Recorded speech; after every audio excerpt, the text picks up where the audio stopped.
there needs to be, pharmaceutical companies have to have the benefit of the doubt in this. They need to actually, they spend billions of dollars in R&D. The only way to facilitate that process is for them to actually have the patent life. And actually it was extended under George Bush, which actually was a good idea, from 17 years to 20 years. Actually, I think it was before George Bush. So that's necessary to fuel the R&D that they actually put it back into the system. If there was no patent protection, and you see that in China where there's plenty of counterfeiting, to a certain extent in India, there's no impetus for them to actually put that money back into the system and actually work on new drugs and actually spend, it's upwards of $800 million to $1.2 billion to take a drug to market from essentially from an idea.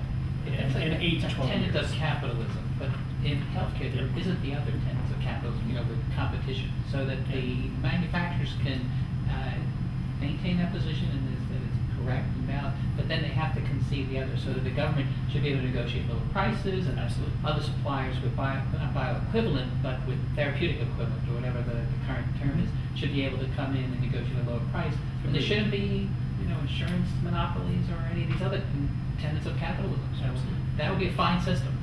Well, and I think too, some of it as a patient, and you could probably speak on this. I'll make my comment, and then I'd like to hear what you.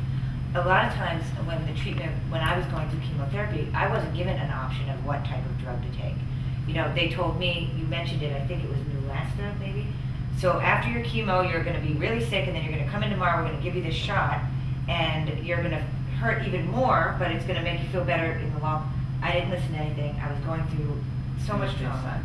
So I went and I took, and like a week later, I'm watching TV, and there's a commercial for the drug that they're giving me. And I'm thinking to myself, well, if there's a commercial, that means there must be another drug out there because they're advertising it, so I choose to take the Neulasta, is that? There's Neulasta, which lasts for a couple of weeks, and then there's Neupogen, which you get every day. Well, this was Neulasta, and I had to get it. Neulasta. But I didn't know what I wanted, But I saw the commercial, and I said, oh, okay, the commercial runs because they're advertising themselves, so people have a choice. The cheaper one. But you're in a vulnerable position when you're a patient, and you want to have patient advocates there, whether they're your family or whether they're assigned to you. It's hard to make those decisions, and they're sometimes pushed on you. And obviously, what you're saying is it was good that was pushed on me, but I didn't know that then. Well, I like it because it's once every 2 weeks instead of every day. But most of my patients get the daily injection. Get the daily because they don't have the option, or because the Neulasta is more expensive, or. Yeah, that's right, because it's more expensive. And they don't know about it, of course, until they're actually sick. Is it an IM injection or is it Sub-Q? Sub-Q. Yeah, because I could have done it myself, but I'm afraid of needles, so I would go back to the hospital to get it. But did you have that experience when you were diagnosed, or? I was 5 years Oh, old. in your lifetime. In your lifetime. Yeah, I'm interested in your story as well, just about what it's like to live with must be an expensive chronic illness. Oh, yeah. And so how do you, it must be scary in being an American. What happens when you change insurance? Well, I'm on COBRA right now. My COBRA expires in 4 months. Oh my gosh. So what? I'm paying like $400 a month now for COBRA, and then my copays are an entire other issue.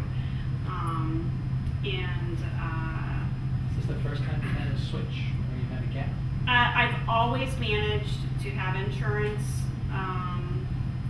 Like when I was 25, I went to grad school so that I can have insurance. I mean, those are my life decisions have been based on where am I going to get fucking insurance. Did you pick your spouse? Depending on what kind of insurance. I've heard that. So, I got married. I got married because I was going to lose my insurance and I needed insurance. Yeah. I mean, this is my life. Does he know this? Do you want to turn Oh, he absolutely knows this. We went to Vegas. We're like, well, we need to get married, so and do it up.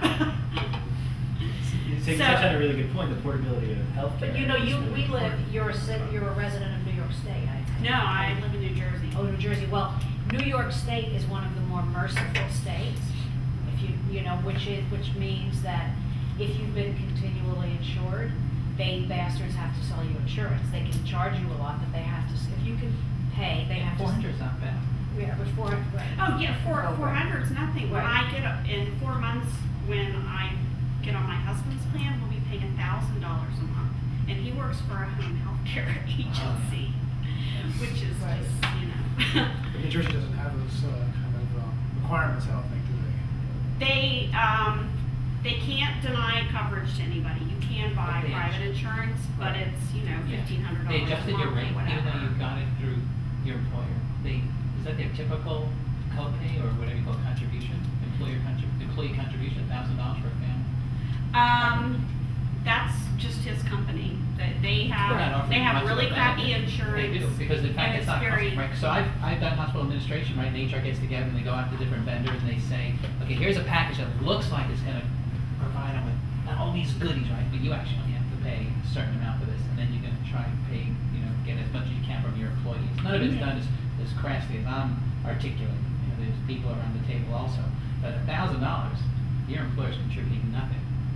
yeah, basically. I So, mean,